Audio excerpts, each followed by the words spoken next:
Asebiro Yesuna Akulora ni komanda jaler Atingo bada Tanyisi mar surrender. Hallelujah. Adoko ni Nyasaye kwero kamano. Nyasaye majaber osemiwa thuolo kendo kawuono ni mondo chako rom kedo e Lulu TV mondo mwapore wachne wach Nyasaye. Antie seche machalo kamagi tang'eni in bende intie mondo mwawinjre kendo gima wadhi poro kae wabed kaachiel kanyakla. Wabed kod paro achiel kaachiel kod geno achiel kuom Nyasaye. To kapok wachako daher mondo mi wadhi e lamo walam mondo kok wachak wach Nyasaye. Aduoko ni hero kamano Nyasach kwe, Nyasaye mangima, Nyasaye majaber, Nyasaye manyalo gik moko duto. Wamiyi duong' kendo wapaki kendo wapuodhi. Wadendi jaler, wadendi jaloyo. Walami Nyasach kwe ni mondo ibed kodwa sechegi kwadhi wacho wachni. Janeno mare Nyasach kwe alamone, imiye kwe, Nyasaye imiye jip. Nyasaye konye chandruok moro amora ma en go, kaachiel kod dwaro moro amora, to gi geno moro amora ma en go. Kata mana duoko erokamano ma en go Nyasach kwe, bende Nyasaye ibedie kanyakla kode. Aduoko ni erokamano nikech Nyasaye majaber, Nyasaye mohero jogene, Nyasaye ma ok lokre. Duong' kod pak kod uni polo malo Nyasach kwe. E nying Yesu majawar. Amen. Kamoro amora ma intie daher mondo iwach ni amen. Kech Nyasaye ober ndalo duto, kendo ndalo duto Nyasaye ober. Kamoro amora ma intie ang'eni Nyasaye ber, oseriti, osetimoni maber, kendo osemiyi gik moko duto minyalo dwaro kuome. Aduoko ne Nyasaye erokamano nikech Nyasach kwe, Nyasaye majachwech, Nyasaye morito jogene. Nyasaye nochweyo dhano e kido mare owuon, to miyo dhano nyaka teko, nyaka loch ewi gimoro amora. Gimoro amora dhano paro, ma Nyasaye be nitie, nikech kiketo Nyasaye mbele, to gimiparo nyaka timre kaka idwaro. Tikwayo Nyasaye kendo iduoko ne erokamano. Kuom nying iluonga ni Pastor Sam Boyi, ayalo wach mar Nyasaye e dala mar Nairobi, kamoro ni Njiru, along Kangundo Road. Kanisa iluongo ni Cathedral of Praise Ministries International, Kangundo Road Worship Center. Ka in along Kangundo Road kia Umoja kata Outer Ring, tikalo kamoni Kayole Junction, kati iwuotho idhi matin kichako twejo pith ma Njiru. Nitie petrol kanyo ni Ola Petrol Station. Toke kanyo mantie kod kanisa. Nyasaye omiyo kamoro kanyo mwachokre, to wamiye duong' nikech Nyasaye majaber. Ka inti Nairobi, kata ka inti machiegni kuondego, Eastlands, kata kibayo Nairobi wendo, inyalo biro chieng' moro achiel mondo mwaromie wariwre wach Nyasaye, wapore wach Nyasaye, wapim wach Nyasaye. To Nyasaye nomi duong' kendo ang'eni ibiro gwedhowa. Duong' odogne polo malo. Antie kod wach ma kawuono mondo wawachi kendo watudre. Wach mar Nyasaye wadhi somo e buk manyien mar Luka 15 matindo 25 nyaka 31. Mowacho kama. Mowacho e buk mar Luka 15 matindo 25 nyaka 31. To wuode maduong' ne nie puodho, kendo kanobiro mosuro machiegni gi ot, nowinjo duond thum gi tugo.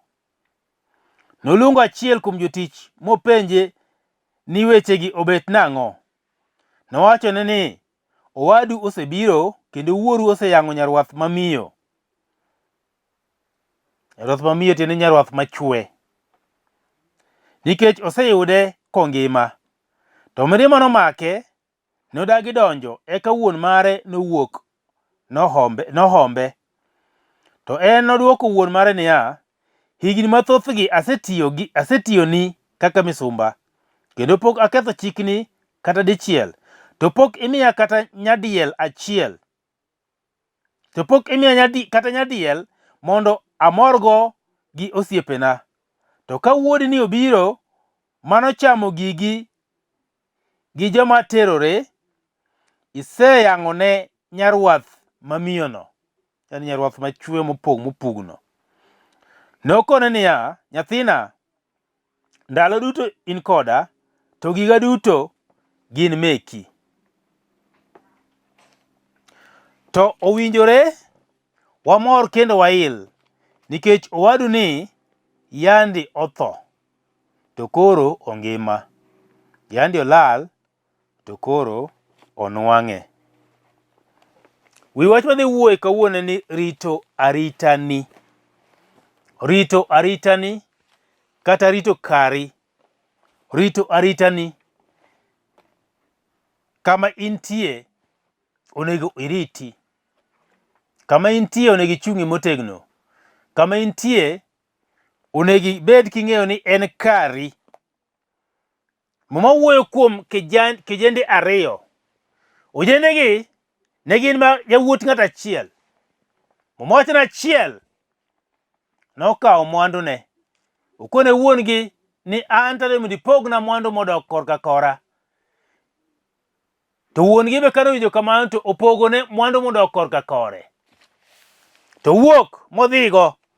To dhi chamo mwandu morumo. Kare chako thagre piny kuma nodhiye. To mama wuoyo kuom wadgi machielo. Mama wacho ni nodong' dala. En nokowuok. En nodong' dala to be nokokwayo wuon-gi mwandu modok korka kore. To kone mana wuon-gi ni an to onge kuma dhiye. To wadgi to nosewuok modhi kendo molal. Ma umbi olal. Ma onge ng'ama nong'eyo kuma entie. Ng'ama ne nyalo ng'eyo ni kata noromo kode kamoro ne onge. To kuma nodhiye be onge ng'ama ong'eyo. Edhiye piny mawendo. Ma ji te welo kuome. To ng'atni kanosedhi to lal kuom higni. To wadgi machielo cha to nie dala. Odak kod jonyuolne. Kendo gitiyo. Kendo gitimo gimoro machalre. To mama wacho ni chieng' mar achiel. Wuoyi manolal cha. Manopondo moringo. Modhi e piny moro gi mwandune. Pache nodhi molal bang' kane gik moko osechamo temo rumo. Kaachiel kod ochode manowuotho godo e piny manodhiye. Nochamo raha ma mwandune orumo te. Wach ji mondo dogo parre kende. Kakoro en ochiemo mana ganguro. Miluongo ni mbidhe. Gi dholuo. Koro ochiemo gi mbithe. Ochamo takataka. Mosewiti. To chieng' moro pache noduogo. Mokonjo dalawa kacha. Wuonwa nitie gimoro amora manyadwaro. To mwandu ng'eny. En nyaka gi jotich matiyone mochulo. To anta thagra ka. Anadog ir wuonwa. Mawachi kata oduogo. To yudo kowadgi. Mane owecha. Pod nitie. Kendo pod dhi maber gi wuon-gi. Duong' mondo odog Nyasaye polo malo. Momacho ni nitie. We achiel manitie kod wuon-gi pile. Odhi e tich oduogo. Otimo gimoro ma wuon-gi dwaro. Gima wuon-gi kone tim kama otimo. Gima kwere ni kotim to biro tamre ok otim. To gimoro notim ei dala botimo. Nikech en nyathi modong' e dala kende. Ji te ong'eye kor gweng'. Ni ma to wuod ng'ane ka ng'ane. Ji te ong'eye kendo wuok maber. Ni nyathini. Kite ber. Nyathini en nyathi man gi kodhi maber. Nyathini weche ne odimbore. Nyathini en nyathi malong'o. Gimoro amora timo maber e kor gweng'. Ji ong'eye kamoro amora. Nikech ong'ama malong'o. Mowacho ni chieng' moro. Kane wadgi oduogo. Kosedhi ng'otangni kor piny. Ma piny ochwade kokoduogo paro wuon-gi bang'e. Wadgi ne onge. Wadgi ne ni tich kumotiye. Ne ok ong'eyo ni wadgi duogo. To en e tich oko. Wuon-gi ema ne nitie dala. Wuon-gi bende koluonge mokono oyo. Owadu osebiro. Bi mondo inene. Rom kode kendo wuok kode nikech osetieko higni mang'eny. Oko kapok inene. To duogo ngima. Ne ok onyise gimoro amora. Wuon gi nowere kode. Mak mana en wuon ema odwogo mofwenyo kendo kobiro dala. Eko fwenyo ni kare nitie gimoro dala kama timore ma ok ang'eyo. Kare en ang'o? Ang'o matimore dala kawuono? Openjo jatich machielo bathe mopenjo ang'o matimore? En ang'o ka? Weche chalo nade? Moch nopimne gimoro amora mantie. Opimne gimoro amora mong'eyo. To nodonjone malit. Nok owinjo maber. Nimar ang'o? En osebedo ka higni gi te. To war gima nosedhi kawo nyaka pok mare. Modhigo mochamo moduogo. Ka onge gimoro amora. Tirwako gino gimoro. En ang'o? Ang'o momiyo mano timore? Ang'o momiyo mano timore? Kendo ikone ni owadu notho to koro ngima. Nolal to koro yudore. To intie. In pok itho. In ngima pile. In intie. Pok ilal. Intie pile. Tomato nolal. Kendo modhi. Nosewere koni otho. Nokowinj kata umbe. To kawuono oparo dala moduogo. To pod owacho ni tang'o momiyo en iyang'one. To an asebedo kae to kata manyarombo ok miya ayang' gosiepena mondo an ba morgo. Mowacho ni en gi wuoro pile. Ne en gi wuon gi monyuole pile. Wuon gi nong'eyo gimoro amora ma en go. Wuon gi ne miye gimoro amora modwaro. Wuon gi ne timone gimoro amora kaka odwaro. To mak mane pok nokwayo moro. Makata mana iye wang'one pok okwayo moro motame. Wuon gi nok nyal tame. Kech nong'eni makoro wuoda wadongo kendo wuoda mang'eno hera kendo mogena. Ma mwandona gi modong' kagi magi nikech owadgi osekawo mare. Mama wuoyo kawacho ni ne en wuoyi manodong' e dala. Wuoyi koni koro wamor kendo wail nikech owadu notho to koro ongima. Owadu nolal to koro osenwang'e oseduogo. Wamor kendo wail. Ada wacho ni nitie e kit ngima dhano. E kit ngima kata mar bedo ei Kristo. E kit ngima kata mar ng'eyo Nyasaye. Mama wuoyo kuom ojende ariyo gi achiel to nolal. To chako duogo. Pache noduogo. To achiel to ne nitie dala. Koro mana nitie dala ni. Ng'eny ji okuoga kuome nikech ang'o? Nikech kijana ni kusema kuwacho adieri ne en tie dala pile pile. Tang'o miyo ji okuoga kuome? To kijana ni en kijana mane kite ber. Kendo kijana mane long'o. Kendo kijana mane odimbore. Kendo mobidhore. Kendo matimo gigene yo mowinjore. E yo makare. E yo maratiro. Maonge mibadhi. To ji okuo kuome nikech ang'o? Nikech kijana nong'eyo kako nyalo dak ei dala. Kijana nong'eyo kako nyalo dak gi wuoro.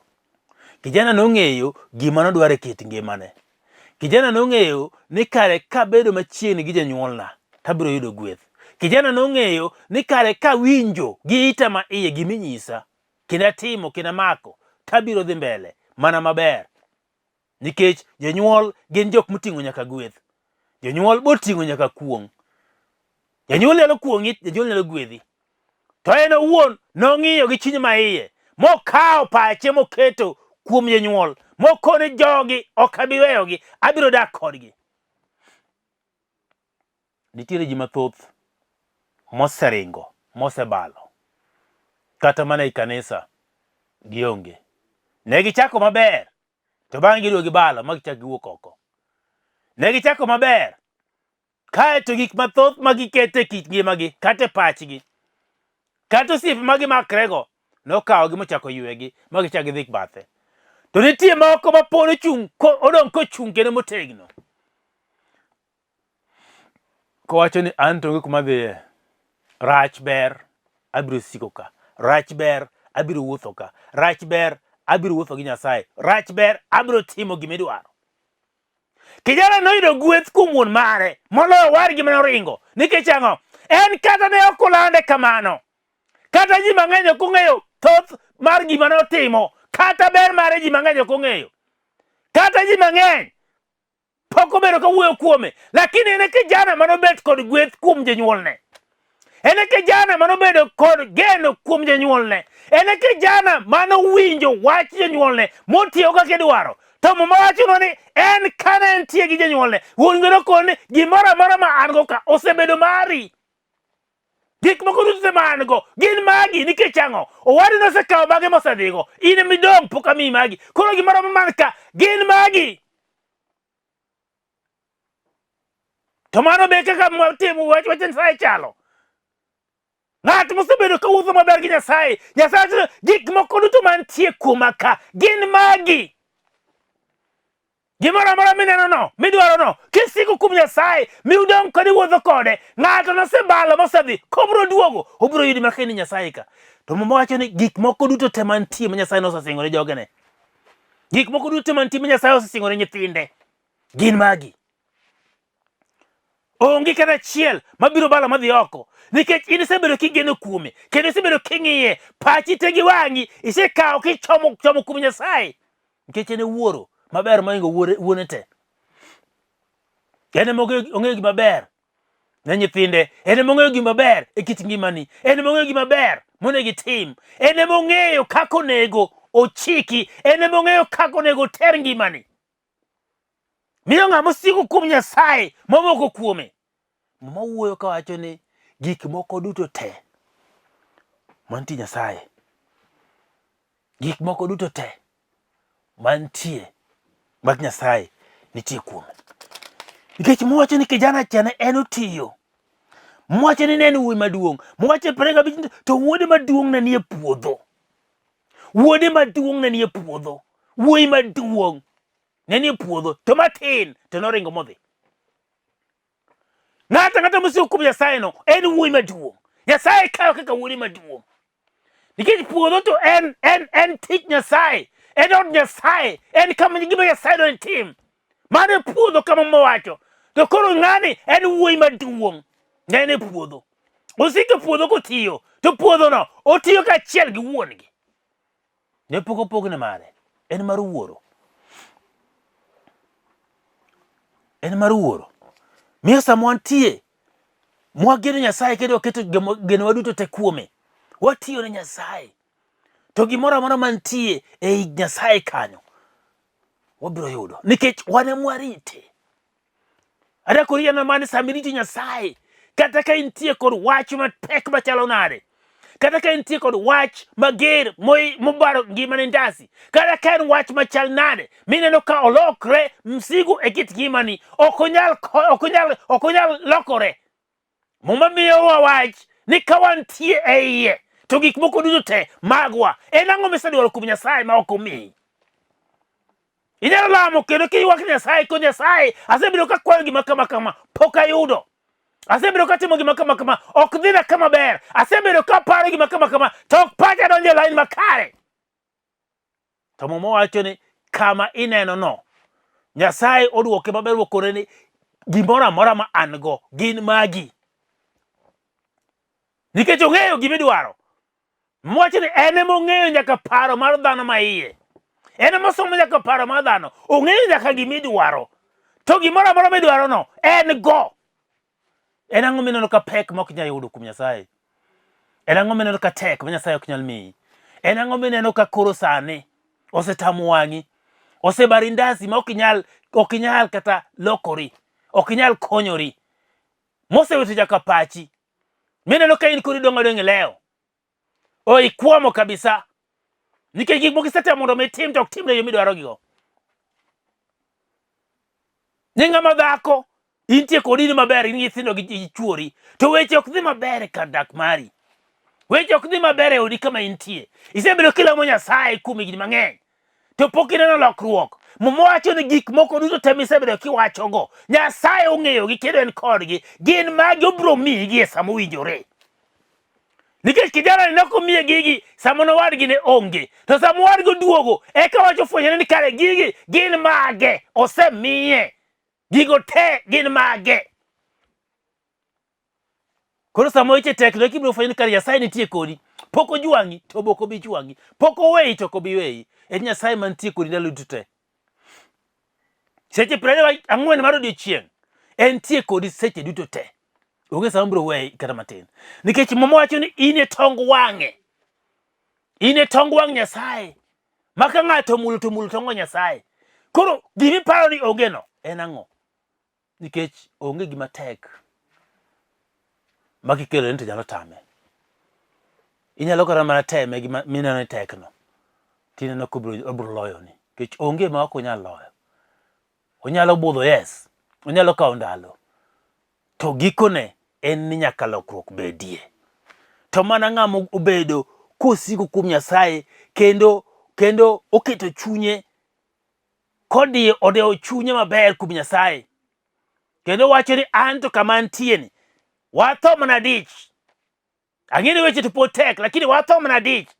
Gitang'eni ka tho dich e Nyasaye ka to chieng' moro yo biro yawre, to chieng' moro weche biro yudore maber, to chieng' moro abiro yudo konyruok. Watho mana dich. Gin ji adi manyalo wacho. Shida man go ndalogi. Tinde man ji dwaro gik moko ma digital. Gik ma digital. Gima dhi mana ng'wech. Ema dhano dwaro. To kuom Nyasaye onge gik moko inago. Kuom Nyasaye nyaka iriti. Kuom Nyasaye nyaka idembri. Kuom Nyasaye nyaka ibed kod geno. Kuom Nyasaye nyaka ibed kod yie. Ni duto nyalore. To biro nyalore sama owinjore ma Nyasaye ne mosechiko kendo osechano ni biro timore. Ok inyal tere garaka. Nikech moko kisomo maber tiyudo gik moko nochakre e buk mar chakruok. To gigo biro kendo mochako ofwenyore mana diere Yesu. En higni 1000 mondo ka gigo biro timore. Koro into mama wacho ni Nyasaye kuome odiochieng' achiel odiochieng' achiel en kaka ndalo 1000. To into isekasori. To ndalo 1000 ten kaka odiochieng' achiel kuom Nyasaye. Isekasori mina mana gik moko deko. Onge gima deko ni kuom Nyasaye pok sa odhi. Kuom Nyasaye pod nitie kinde. Kuom Nyasaye nitie sa mosechiko. Kuom Nyasaye nitie thuolo moseyango maber. Moseketoni. Nikech chopo to gima osechingo ni cha biro timore mana kaka osechinge. Gima osechano ni cha biro timore mana kaka osechano ni. To ok ni tony makiyude. Ok ni tony makiyude. En wach mane? Mondo mi kawuono wamiye Nyasaye no. Wakete lwet Jehova kawuono. Nikech ka entie ni en wach matek to nyalo bedo matek kuom dhano. Dhano ma Nyasaye ochwe to wach nyalo bedo matek kuome. To nikech Nyasaye ne temo chweyi nyaka gik matek go te ong'eyo. Onge gima nyalo bedo matek kuom Nyasaye ma ok onyal kit ngima dhano. Gik moko te nyalore. Gik moko te otimo. Nikech onge gimoro ma beche tek ne Nyasaye. Be nyalo bedo matek ne dhano. But ok onyalo bedo matek ne Nyasaye. Ang'eni ni nyalo ng'iye gi paro mar dhano ma iye. To king'iye gi paro mar dhano ma iye to kibi yudo duoko. Nikech in pachi tiyo kaka pach dhano. To pach Nyasaye to biro kodonje kuom pachi to ibiro yudo ka kare en gima yot timo kalo. Nikech Nyasaye biro time e yore wuon ma in iwuon ok ipar. Emomiyo moko ni nyaka obed kod yie kuom Nyasaye. Ni yie no ka wan godo.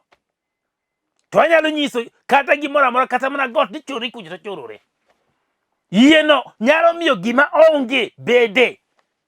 Kwa sababu buk jo Ibrania 11 yie no nomiyo nyaka jok mane otho noduoge ngima. Nomiyo nyaka mon mane ok nyuol noyudo nyithindo kendo modhodho. Geno no to pod wagene nyaka sani. Koro in tang'o manyalo bedo matek ma ok nyal bedo kod yie mondo migen kuom Nyasaye. Kech duto nyalore. Ka in wuoyi maduong'. Mawuoyo kuom wuoyi maduong' ka. Owacho ni wuode maduong' ne nie puodho. Ka in wuoyi maduong' ei dala. Weche ng'eny manyalo luori kaka wuoyi maduong'. Weche ng'eny mabiro to gore kuome kaka wuoyi maduong'. Gimoro amora nyaka kal kuome kaka wuoyi maduong'. Kaka wuoyi ni bende gik mokalo kuome. Mowar yien ka osedhi kendo chako duogo gore na kuome kaka wuoyi maduong'.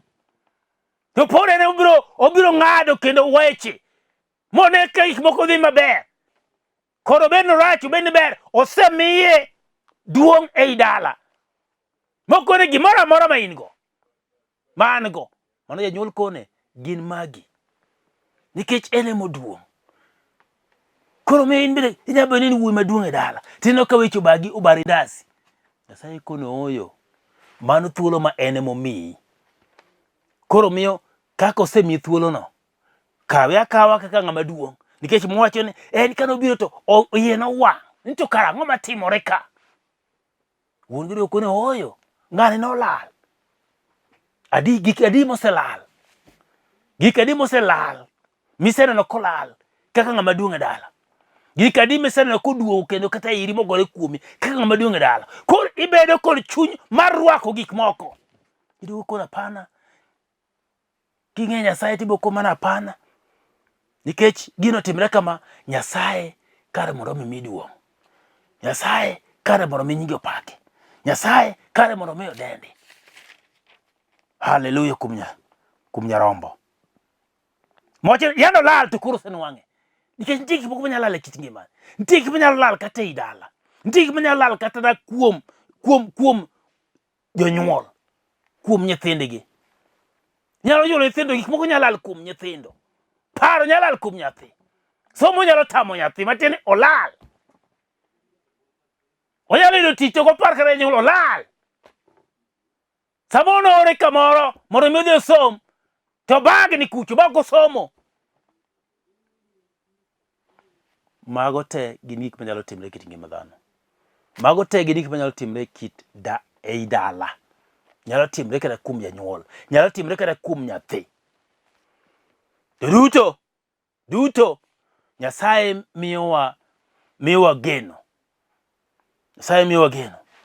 Nito in wuon ma intieno kaka janyuol. Inyalo timo maber kendo.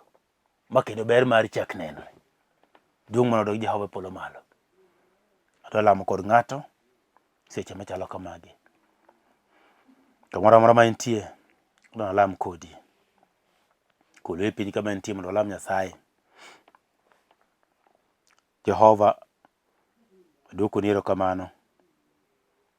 Nyasach kwe, erokamano kuom wachni. Janeno mara osewinjo wachni. Nyasaye alamo ne jip mari. Alamo ne Nyasaye singoni mochwere manyaka chieng'. Jehova rie badi kuomgi. Kendo itim maber ne ng'ato. Nitie weche moko momoko matek. Nitie nyaka moko mopandi e kit ngimagi. Nyasaye ta alamo mondo yangri negi maler. Fwenyri e kit ngimagi Nyasach kwe. Kendo kiparo gi Nyasaye nyaka weche momoko matek e kit ngimagi. Momoko nyaka e mier, nyaka e udi. Momoko nyaka e kit ngima dhano. Nyasaye alamo mondo igonygi kendo iketgi thuolo. Duong' kod pak odog ne polo ma Nyasach kwe. E nying Yesu ma Jawar. Amen. Adwa nalame gi ng'ato moro mapok oyudo Yesu. Kech ata ng'ama war mohero Yesu. To ok daher mondo mi wawach wach Nyasaye ta makanyisi ni Yesu en Jawar. Kinyalo hero mondo mi iyud warruok. Nikech nitie weche moko ok nyal timore kit ngimani ka ok owari. To kowari to ginyalo timore mayot. Nikech ibolamo Nyasaye, Nyasaye biro timogi. Koro miyo kinyalo dwaro mondo iyud warruok, idhi wacho kama kaka wacho. Wach ni Ruoth Yesu, abiro iri mondo iwara, ng'wonna richona, keta abed ng'ama ler. Irita ndalo duto te, to thega kod richo. Or roho mari maler mondo chika kendo telna. To anatini kendo naluwi. Duong' kod pak odog ne polo malo. E nying Yesu ma Jawar. Amen. Wach ni amen. Adwa miyi namba na. Inyalo goyo godo simu. To en ane flash makiki flash. Goga simu. Kala siling 10 kende wabro lamo Nyasaye, wabro pro wach Nyasaye. Siling 10 kende romo. Kinyalo yudo siling 10 kete credit, goga simu. To wabro lamo Nyasaye. Namba 0722 944 623. Nono 722 944 623. kata Airtel 0731 495 873 0 7 1 8 8 3. Kigoyo nembnigo ibiro yudo mar Nyasaye, to biro wacho Nyasaye, obiro lamo, Nyasaye biro timo maber. Kuom nying mara asewacho, ng'wono mondo odog e polo malo Nyasaye Jehova. Ero kamano. Amen. Shalom. Asebiro Yesuna, akulora ni komanda jaler, ating'o bada ranyisi mar surrender.